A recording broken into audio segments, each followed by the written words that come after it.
जय संतोषी माता। एक बुढ़िया थी, उसके 7 बेटे थे। 6 कमाने वाले थे जबकि एक निकम्मा था। बुढ़िया 6 बेटों की रसोई बनाती, भोजन कराती और उनसे जो कुछ जूठन बचती वह 7वें और सबसे छोटे बेटे को दे देती। एक दिन वह पत्नी से बोला, देखो मेरी माँ मुझसे कितना प्रेम करती है। वह बोली, क्यों नहीं, सबका जूठा जो तुमको खिलाती है। वह बोला, नहीं ऐसा नहीं हो सकता, मैं जब तक आंखों से ना देख लूं मान नहीं सकता। बहू हंसकर बोली, देख लोगे तब तो मानोगे। कुछ दिन बाद त्योहार आया। घर में 7 प्रकार के भोजन और चूरमे के लड्डू बने। वह जांचने के लिए सिर दुखने का बहाना बनाकर पतला वस्त्र ओढ़कर रसोई घर में सो गया। वह कपड़े में से सब कुछ देखता रहा। 6 भाई भोजन करने आए। उसने देखा माँ ने उनके लिए सुंदर सुंदर आसन बिछाए हैं और अलग अलग तरह की रसोई परोसी है और आग्रह करके उन्हें खाना खिलाया है। वह देखता रहा। 6 भाई भोजन करके उठे तब माँ ने उनकी झूठी थालियों में से लड्डुओं के टुकड़े उठाकर एक लड्डू बनाया। जूठन साफ कर कर बुढ़िया माँ ने उसे पुकारा, बेटा 6 भाई भोजन कर गए हैं, अब तू ही बाकी है, उठ तू कब खाएगा। वह कहने लगा, माँ मुझे भोजन नहीं करना, अब मैं परदेश जा रहा हूँ। माँ ने कहा, कल जाता हो तो आज चला जा। वह बोला, हाँ आज ही जा रहा हूँ। यह कहकर वह घर से निकल गया। चलते समय पत्नी की याद आ गई। वह गौशाला में उपले थाप रही थी। वहाँ जाकर बोला, हम जावे परदेश आवेंगे कुछ काल, तुम रहियो संतोष से धर्म अपनो पाल। उसकी पत्नी ने कहा, जाओ पिया आनंद से हमारो सोच हटाए, राम भरोसे हम रहे ईश्वर तुम्हें सहाय। 2 निशानी आपन देख धरू में धीर, सुधी मती हमारी बिसारियो रखियो मन में गंभीर। वह बोला, मेरे पास तो कुछ नहीं, यह अंगूठी है तो तुम ले लो और अपनी कुछ निशानी मुझे दे दो। वह बोली, मेरे पास क्या है, यह गोबर भरा हाथ है। यह कहकर उसकी पीठ पर गोबर के हाथ की थाप मार दी। वह चल दिया। चलते चलते दूर देश पहुंचा। वहाँ एक साहूकार की दुकान थी। वहाँ जाकर कहने लगा, भाई मुझे नौकरी पर रख लो। साहूकार को जरूरत थी तो उसने उसको काम पर रख लिया। उसने पूछा, तनख्वाह क्या दोगे। साहूकार ने कहा, काम देखकर तनख्वाह मिलेगी। साहूकार की नौकरी मिली। वह सुबह 7 बजे से 10 बजे तक नौकरी करने लगा। कुछ दिनों में दुकान का सारा लेन देन, हिसाब किताब, ग्राहकों को माल बेचना, सारा काम करने लगा। साहूकार के 7-8 नौकर थे, वे सब चक्कर खाने लगे। यह तो बहुत होशियार बन गया। सेठ ने भी काम देखा और 3 महीने में ही उसे आधे मुनाफे का हिस्सेदार बना लिया।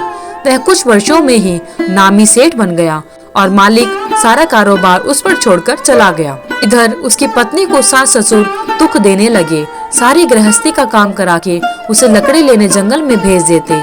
इस बीच घर के आटे से जो भूसी निकलती उसकी रोटी बनाकर रख दी जाती और फूटे नारियल की नारेली में पानी दिया जाता। एक दिन वह लकड़ी लेने जा रही थी। रास्ते में बहुत सी औरतें संतोषी माता का व्रत करती दिखाई दी। वह वहाँ खड़ी होकर कथा सुनने लगी और पूछने लगी, बहनों तुम किस देवता का व्रत करती हो, उसके करने से क्या फल मिलता है। यदि तुम इस व्रत का विधान मुझे समझा दोगी तो मैं तुम्हारा बड़ा एहसान मानूंगी।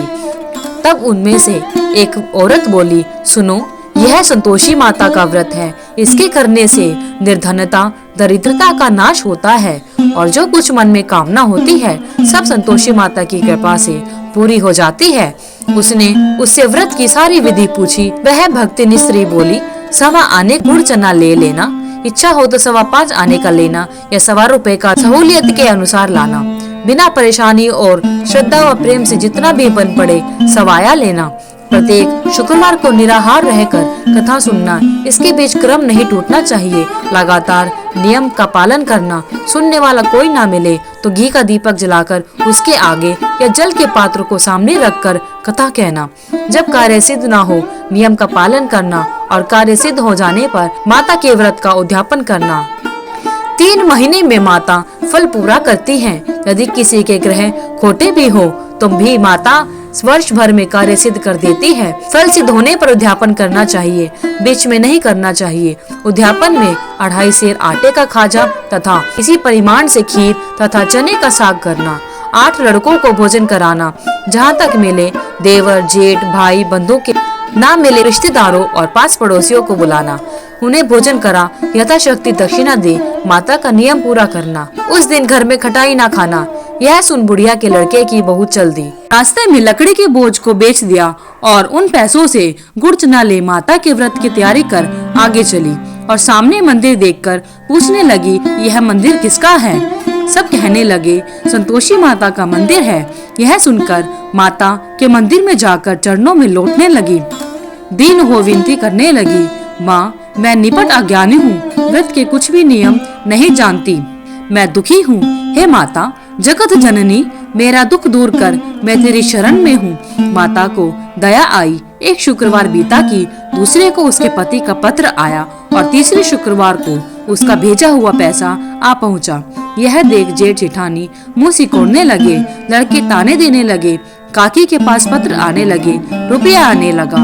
अब तो काकी की खातिर बढ़ेगी। बेचारी सरलता से कहती, भैया कागज आवे रुपया आवे, हम सबके लिए अच्छा है। ऐसा कहकर आंखों में आंसू भरकर संतोषी माता के मंदिर में आ मातेश्वरी के चरणों में गिरकर रोने लगी। माँ मैंने तुमसे पैसा कब मांगा है? मुझे पैसे से क्या काम है? मुझे तो अपने सुहाग से काम है। मैं तो अपने स्वामी के दर्शन मांगती हूँ। तब माता ने प्रसन्न होकर कहा, जा बेटी तेरा स्वामी आएगा। यह सुनकर खुशी से बावली होकर घर में जा काम करने लगी। अब संतोषी माँ विचार करने लगी, इस भोली पुत्री को मैंने कह तो दिया कि तेरा पति आएगा, लेकिन कैसे? वह तो इसे स्वप्न में भी याद नहीं करता। उसे याद दिलाने को मुझे ही जाना पड़ेगा। इस तरह माता जी उस बुढ़िया के बेटे के पास जा स्वप्न में प्रकट हो कहने लगी, साहूकार के बेटे सो रहा है न जागता है। वह कहने लगा, माता सोता भी नहीं जागता भी नहीं, कहो क्या आज्ञा है? माँ कहने लगी, तेरे घर बार कुछ है कि नहीं? वह बोला, मेरे पास सब कुछ है माँ, माँ बाप बहू है, क्या कमी है? माँ बोली, भोले पुत्र तेरी बहू घोर कष्ट उठा रही है, तेरे माँ बाप उसे परेशानी दे रहे हैं, वह तेरे लिए तरस रही है, तू उसकी सुध ले। वह बोला, हाँ माता जी यह तो मुझे मालूम है, परंतु जाऊं कैसे? परदेश की बात है, लेन देन का कोई हिसाब नहीं, कोई जाने का रास्ता नहीं आता, कैसे चला जाऊं? माँ कहने लगी, मेरी बात मान, सवेरे नहा धोकर संतोषी माता का नाम ले, घी का दीपक जला, दंडवत कर दुकान पर जाकर बैठ जा। देखते देखते सारा लेन देन चुक जाएगा, जमा माल बिक जाएगा, सांझ होते होते धन का भारी ढेर लग जाएगा। माता की बात मानकर वह नहा धोकर संतोषी माता को दंडवत कर घी का दीपक जलाकर दुकान पर जा बैठा। थोड़ी देर में देने वाले रुपया लाने लगे, लेने वाले हिसाब लेने लगे। कोठे में भरा सारा सामान खरीदार नकद दाम पर ले गए। शाम तक धन का भारी ढेर लग गया।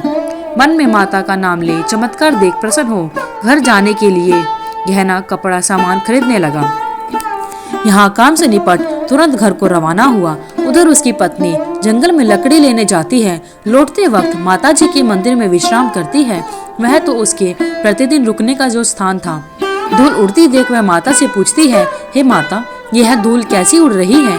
माता कहती है, हे पुत्री तेरा पति आ रहा है, अब तू ऐसा कर, लकड़ियों के 3 बोझ बना ले, एक नदी के किनारे रख और दूसरा मेरे मंदिर पर व तीसरा अपने सिर पर।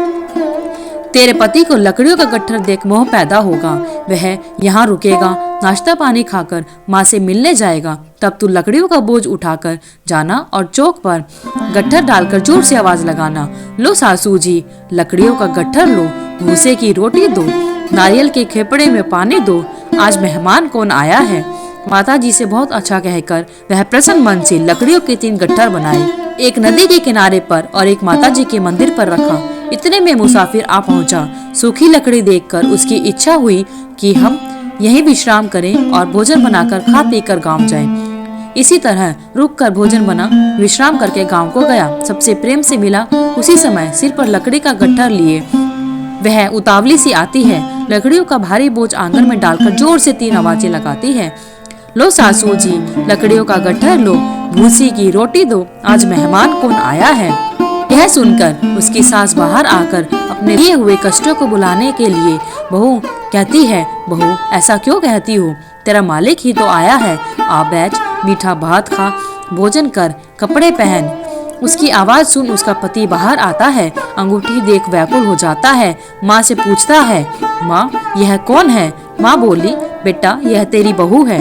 जब से तू गया है तब से सारे गांव में भटकती फिरती है, घर का कामकाज कुछ नहीं करती, 4 पहर आकर खा जाती है।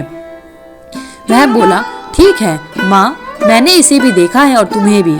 अब दूसरे घर की ताली दो, उसमें रहूंगा। माँ बोली, ठीक है, जैसी तेरी मर्जी। तब वह दूसरे मकान की 3री मंजिल का कमरा खोल सारा सामान जमाया। एक दिन में राजा के महल जैसा ठाट बाट बन गया। अब क्या था, बहू सुख भोगने लगी। इतने में शुक्रवार आया। उसने पति से कहा, मुझे संतोषी माता के व्रत का उद्यापन करना है। पति बोला, खुशी से कर लो। वह उद्यापन की तैयारी करने लगी। जेठानी के लड़कों को भोजन के लिए कहने गई। उन्होंने मंजूर किया, परंतु पीछे से जेठानी ने अपने बच्चों को सिखाया, देखो भोजन के समय खटाई मांगना, जिससे उसका उद्यापन पूरा ना हो। लड़के जिमने आए, खीर खाना पेट भरकर खाया, परंतु बाद में खाते ही कहने लगे, हमें खटाई दो, खीर खाना हमको भाता नहीं, देखकर अरुचि होती है। वह कहने लगी, भाई खटाई किसी को नहीं दी जाएगी, यह तो संतोषी माता का प्रसाद है। लड़के उठ खड़े हुए, बोले, पैसा लाओ। भोली बहू कुछ जानती नहीं थी, उन्हें पैसे दे दिए। लड़के उसी समय हट करके इमली खटाई लेकर खाने लगे। यह देखकर बहू पर माताजी ने कोप किया। राजा के दूत उसके पति को पकड़ कर ले गए। जेठ जेठानी मन माने वचन कहने लगे, लूट लूट कर धन इकट्ठा कर लाया है, अब सब मालूम पड़ जाएगा, जब जेल की मार खाएगा। बहू से यह सहन नहीं हुआ। रोती हुई माताजी के मंदिर गई, कहने लगी, हे माता तुमने क्या किया? हंसाकर अब तो को रुलाने लगी। माता बोली, बेटी तूने उद्यापन करके मेरा व्रत भंग किया है। वह कहने लगी, माता मैंने कुछ अपराध किया है, मैंने तो भूल से लड़कों को पैसे दिए थे, मुझे क्षमा करो, मैं फिर तुम्हारा उद्यापन करूंगी। माँ बोली, अब भूल मत करना। वह कहती है, अब भूल नहीं होगी, अब बतलाओ वे कैसे आवेंगे? माँ बोली, जा पुत्री, तेरा पति तुझे रास्ते में आता मिलेगा। वह निकली, राह में आपत्ति आता मिला। उसने पूछा, कहाँ गए थे? वह कहने लगा, इतना धन जो कमाया है उसका टैक्स राजा ने मांगा था, वह भरने गया था। वह प्रसन्न होकर बोली, भला हुआ, अब घर चलो। कुछ दिन के बाद फिर शुक्रवार आता है। उसने अपने पति से कहा कि मुझे फिर माता का उद्यापन करना है। फिर पति ने कहा, करो, खुशी से करो। बहू फिर से जेठ के लड़कों को भोजन को कहने गई। जेठानी ने 1-2 बातें सुनाई और सब लड़कों को सिखाने लगी, तुम लोग पहले ही खटाई मांगना। लड़के भोजन से पहले कहने लगे, हमें खीर नहीं खानी, हमारा जी बिगड़ता है, कुछ खटाई खाने को दो। उसने कहा, खटाई किसी को नहीं मिलेगी, आना है तो आओ। वह ब्राह्मण के लड़के लाकर भोजन कराने लगी। यथाशक्ति दक्षिणा की जगह 1-1 फल उन्हें दिया। संतोषी माता प्रसन्न हुई। माता की कृपा होते ही 9वें मास में उसके चंद्रमा के समान सुंदर पुत्र प्राप्त हुआ। पुत्र को पाकर प्रतिदिन माता जी के मंदिर को जाने लगी। माँ ने सोचा, यह रोज आती है, क्यों ना आज इसके घर चलूं। यह विचार कर माता ने भयानक रूप बनाया। गुड़ चने से सना मुख, ऊपर सूंड के समान होठ, उस पर मक्खियां भिन भिन कर रही थी। दहली पर पैर रखते ही उसकी सास चिल्लाई, देखो रे, कोई चुड़ैल डाकिन चली आ रही है, लड़कों इसे भगाओ, नहीं तो किसी को खा जाएगी। लड़के भगाने लगे, चिल्लाकर खिड़की बंद करने लगे। बहू रोशनदान में से देख रही थी। प्रसन्नता से पागल बन चिल्लाने लगी, आज मेरी माता जी मेरे घर आई हैं। वह बच्चे को दूध पीने से हटाती है। इतने में सास का क्रोध फट पड़ता है। वह बोली, क्या उतावली हुई है? बच्चे को पटक दिया। इतने में माँ के प्रताप से लड़के ही लड़के नजर आने लगे। वह बोली, माँ मैं जिसका व्रत करती हूँ यह वही संतोषी माता है। सबने माता जी के चरण पकड़ लिए और विनती करने लगे कि हे माता, हम मूर्ख हैं, अज्ञानी हैं, तुम्हारे व्रत की विधि हम नहीं जानते। व्रत भंग कर हमने बड़ा अपराध किया है। जग माता, आप हमारा अपराध क्षमा करो। इस प्रकार माता प्रसन्न हुई। बहू को प्रसन्न हो जैसा फल दिया वैसा माता सबको दे, जो पढ़े उसका मनोरथ पूर्ण करे। बोलो संतोषी माता की जय। ये संतोषी माता, जिस प्रकार आप बहू पर प्रसन्न हुई, वैसे ही इस व्रत को करने वाले और कथा को सुनने वाले सभी पर अपनी कृपा बनाए रखना। धन्यवाद। अगर आपको वीडियो अच्छी लगी तो वीडियो को लाइक करें, शेयर करें, चैनल को सब्सक्राइब करना ना भूलें, ताकि आगे आने वाली वीडियोस की सभी नोटिफिकेशन आप तक समय से पहुंचती रहे। कमेंट बॉक्स में जय माता दी लिखना ना भूलें।